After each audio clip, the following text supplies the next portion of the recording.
Akhir-akhir ini saya senang sekali membahas surah Maryam, karena kebetulan buku tafsir, saya tidak menyebut kitab tafsir karena masih rendahnya ilmu saya, ini sudah nyampe kepada surah Maryam. Senang sekali saya membahas surah Maryam juga dari 114 surah yang ada di surah dalam Al-Quran. Di dalam Al-Quran ada dinyatakan seperti ini. Mohon dikoreksi kalau saya salah. A'udzubillahi minasyaitonirrajim. Wadhkur fil kitabi Ibrahim innahu kana siddiqan nabiyya. Dan ingat-ingatlah kisah tentang perjalanan Ibrahim alaihissalatu wassalam. Di antaranya perjalanan mencari Tuhannya. Dan sesungguhnya perjalanan kita, perjalanan buku saya tuh, perjalanan mencari Tuhan. Coba aja kalau nggak percaya. Jalan sini mentok, jalan sana mentok, jalan sini mentok, jalan sana mentok. Akhirnya kita tersungkur. Lalu kemudian mengatakan kepada Allah, ya Allah, hanya Engkau yang bisa menolongku. Sama dengan perjalanan Ibrahim alaihissalatu wassalam. Tentu tidak hitam putih. Bintang, oh ini dia Tuhanku, hilang. Bulan, hilang. Matahari, hilang. Sampai kemudian ketemu dengan Allah subhanahu wa ta'ala. Saudara mengenali adiknya saudara jual rumah. Lalu kemudian saudara mendatangi dia. Belum tentu itu adalah anugerah ketika kemudian adik saudara membuka pintunya lalu memberikan sebagian dari hasil jual rumahnya kepada saudara. Hingga kemudian urusan saudara menjadi selesai. Belum tentu ini anugerah kalau kemudian peran Allah subhanahu wa ta'ala menjadi tidak ada. Justru adalah anugerah ketika saudara dicaci maki oleh adik saudara sendiri yang dari kecil saudara suapi makan, yang dari kecil saudara biayai, bahkan nikahnya, bahkan modal usaha pertama kali juga saudara yang beri. Tiba-tiba ketika saudara datang ke sana, saudara malah dicaci, dimaki dan diusir. Hingga kemudian kita menangis kepada Allah subhanahu wa ta'ala, ya Allah, hanya Engkau yang bisa membalas budi seseorang. Hanya Engkau ya Allah yang bisa menolong. Aku datang kepada adik yang babla, oh dia ketemu Allah tuh. Ada orang jauh datang dari Semarang berharap Yusuf Mansur yang ahli sedekah, katanya sering bersedekah. Berharap kalau dia ngejeplak ngomong kemudian dapat duit 5 juta. Ternyata sampai tempat malah duit dia yang pindah tangan ke saya. Ada ongkos pulang ke Semarang? Ada Pak Ustaz. Berapa? 50. 50 cukup buat naik bus? Cukup Ustaz. Masih ada sisa 100 toh? Masih ada sisa 100. Terus sediain 100. Ya Allah Ustaz, saya datang ke sini, benar tolong enggak, saya nggak selamat nih kalau pulang ke Semarang nggak selamat nih Ustaz. Banyak orang nungguin, kan kita udah sepakat tidak ada yang bisa mematikan, menghidupkan, mencelakakan, memadorotkan. Tapi karena di sini masih ada Tuhan-Tuhan yang lain, oh saya akan celaka, oh ya Allah nggak akan masuk karena nggak muat di sini. Kalau kita los masuk maka Allah akan muat. Nggak ada apa-apa, nggak ada masalah. Tanpa saya tahu di dalamnya meradang. Kemudian di musola ini dia menangis. Ya Allah, saya itu Mansur bohong. Katanya ahli sedekah, saya datang jauh-jauh dari Semarang. Dia malah ketemu Allah ketika ditolak. 2 tahun kemudian saya dengan istri saya dengan Wirda turun tuh di Grand Zamzam punya eskalator. Ada yang negor dari belakang. Saat. Assalamualaikum, kenal saya enggak? Ini 2 tahun kan lama sekali tuh untuk urusan ketemu dan berkenalan dengan seseorang. Enggak kenal.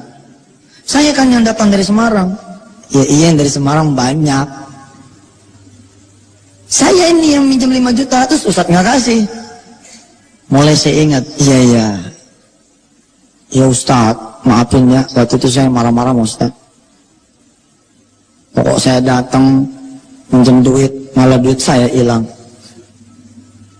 Tapi Ustadz, saya betul setelah dengerin CD Ustadz, baca buku Ustadz, saya jadi paham. Iya benar. Harusnya hanya Allah tempat bergantung saya. Hanya Allah tempat berharap saya. Qala li abihi, ketika kemudian Ibrahim berkata kepada ayahnya, ya abati, wahai ayahku, lima ta'budu ma la yasma'u wa la yubsiru wa la yughni 'anka syai'a. Kenapa engkau, wahai ayahku, datang menyembah, beribadah kepada yang tidak bisa mendengar, melihat dan memenuhi kebutuhan engkau, wahai ayahku? Dan ternyata itu adalah kalimat Ibrahim kepada kita semua. Ketika kemudian dibenturkan dengan keadaan real di lapangan, ini benar. Pertanyaan ini benar. Seolah-olah Ibrahim nanya sama kita, kenapa kamu datang kepada yang tidak bisa mendengar, tidak bisa melihat, dan tidak bisa memenuhi kebutuhan kamu? Saya senang mengajar dengan kisah. Saya senang mengajar dengan bahasa tutur. Kita sama-sama mempelajari coba dari contoh kasus.